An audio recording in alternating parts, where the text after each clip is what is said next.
สุขสบายดีเด้อพี่น้องมื้อนี้มาพบกับสาวดำคือเก่ามื้อนี้สาวดำมาเที่ยวป่าเด้อพี่น้องมื้อนี้มาเที่ยวโคกเที่ยวดองนี่มาเบิ่งพักพี่น้องพักเขม็กนี่งามเลยพี่น้องเอ้ยกำลังพอดีกินเด้อพี่น้องคนงามหมดเลยเฮ้ยพี่อยู่ไหนพี่ให้งามเฮ้ยเฮ้งามเลยเด้อพี่น้องเอ้ยพักเขม็กนี่หน้าสาวดำนี่บุดบุอยากเลยพี่น้องผู้ใดสนใจอยากได้เด็กก็มาเอาเด้อพี่น้องพี่มันก็งามเนึงงามเลยพี่น้องป๊อดตัวหน้าสาวดำนี่บุดบุอยากได้พี่น้องกกมีแต่กกใหญ่ๆเด้อพี่น้องเอ้ยนี่กกมันกับพูนปักใหญ่หนึ่งได้นี่รอได้ผู้ใดสนใจอยากได้พักคลินิกนี่ก็มาหาสาวดำอยู่บ้านนะครับนี่ได้เด้อพี่น้องเดี๋ยวสาวดำสิพาไปเอาดอกพี่น้องผู้มืดบริยากได้พี่น้องผู้อยู่พุ่นก็มีตะกกใหญ่ๆพุ่นเพิ่นกำลังป่งเลยพี่น้อง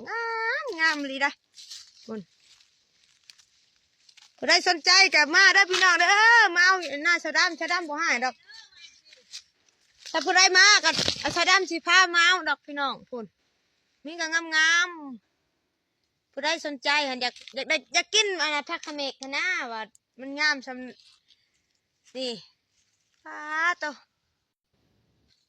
ผักเขม็กนี่ก็มันก็มีอายุของมันเลยพี่น้องสำว่าเฮิงนี่ก็มันก็สิแก่มันก็สิบ่ไปตากินนะพี่น้องพูนอยู่ป้ายพูนป้าให้ก็งามอยู่ป้ายมันให้กระโปรงภูขาวชำยังบักเฮ้ยนี่มาบักกกนี่พอเลยงามเลยตัวนี้เฮ้ยงามดิเจนี่บักงาเดียวนะป้าเราจะกินนี่อุ่นสุดเอื้อยเฮาก็เพิ่นงมง่ายอยู่ใน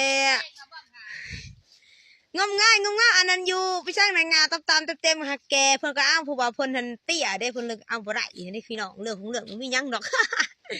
แต่ว่ามันอยู่สูงมันงามได้พี่น้องผู้อยู่สูงงามเลยว่าสิให้เอื้อยอันนั้นบักเอาได้จักเพิ่นอยู่ใช่เอื้อยผู้เอื้อยแต่ผู้ก็อยู่กระแจหัวผู้งามไหมพี่น้องผู้ใดสนใจก็มาเด้อนั้นสาวดำสิพามาดอกเพราะว่าอันนี้ก็หน้าสาวดำนี่แหละพัก